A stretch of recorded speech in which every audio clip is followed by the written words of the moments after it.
Hydroxide. Sodium hydroxide ಇದು ಆಮ್ಲ ಪ್ರತ್ಯಾಮ್ಲ.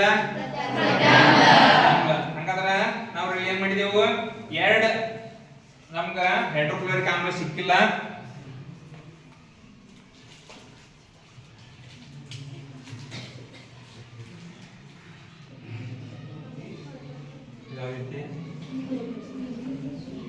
ಕೆಂಪು ಲಿಟ್ಮಸ್ ಕಾಗದ ಅವಾಗ ನಾವ್ ಎರಡು ಕಾಗದ ತಗೋನು, ನೀಲಿ ಲಿಟ್ಮಸ್ ಕಾಗದವನ್ನು ತಗೋನು, ಕೆಂಪು ಲಿಟ್ಮಸ್ ಕಾಗದವನ್ನು ತಗೋನು.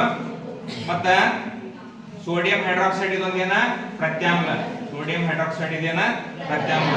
ಅವಾಗ ಈ ಪ್ರತ್ಯಾಮ್ಲದಲ್ಲಿ ಏನ್ ಮಾಡ್ತಾರ ಅಂದ್ರ ಅವ್ರ ನೀಲಿ ಲಿಟ್ಮಸ್ ಕಾಗದವನ್ನ ಎತ್ತರ.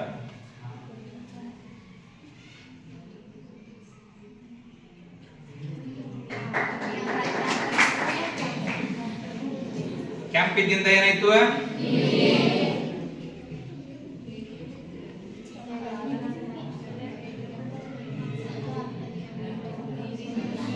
ಕೆಂಪಿದ್ದಿಂದ ಇಲ್ಲಿ ಆಯ್ತು. ಹಾಗಾದ್ರೆ ಲಿಟ್ಮಸ್ ಕಾಗದ ಏನಾಗ್ತದ, ಕೆಂಪು ಬಣ್ಣದಿಂದ ನೀಲಿ ಬಣ್ಣಕ್ಕ ಪರಿವರ್ತನೆ ಆಗ್ತದೆ. ಎಲ್ಲಿ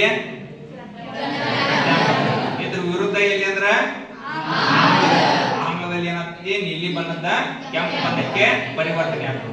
ಅವಾಗ ನಮ್ ಕಡೆ ಲಿಟ್ಮಸ್ ಕಾಗದ ಕೊಟ್ಟಿರುವ ಅದನ್ನ ನಾವೇನ್ ಮಾಡ್ಬೋದು ಹೇಳ್ಬೋದು, ಏನಂತ ಕೊಟ್ಟಿರುವ ವಸ್ತು ಆಮ್ಲ ಐತಿ ಅಥವಾ ಪ್ರತ್ಯಾಮ್ಲ ಐತಿ ಅಂತಕ್ಕಂಥದ್ದು ನಾವೇನ್ ಮಾಡ್ಬೋದು ಹೇಳ್ಬೋದು. ಈಗ ನಿಮ್ಗೆ ಏನ್ ಮಾಡಿದಾರ ಅಂದ್ರೆ ಪ್ರತ್ಯಾಮ್ಲವನ್ನು ಕೊಟ್ಟಿದ್ದಾರೆ, ಮತ್ತೇನ್ ಮಾಡಿದಾರು ನೀಲಿ ಲಿಟ್ಮಸ್ ಕಾಗದ ಕೊಟ್ಟಿದ್ದಾರೆ. ನೀವು ಅದನ್ನ ಹೆಂಗ್ ಪರೀಕ್ಷೆ ಮಾಡ್ತೀರಿ, ಇದು ಕೊಟ್ಟಿರತಕ್ಕಂಥ ವಸ್ತು ಯಾವ್ದೈತಿ ಅಂತ ಹೆಂಗ್ ಹೇಳ್ತೀರಿ?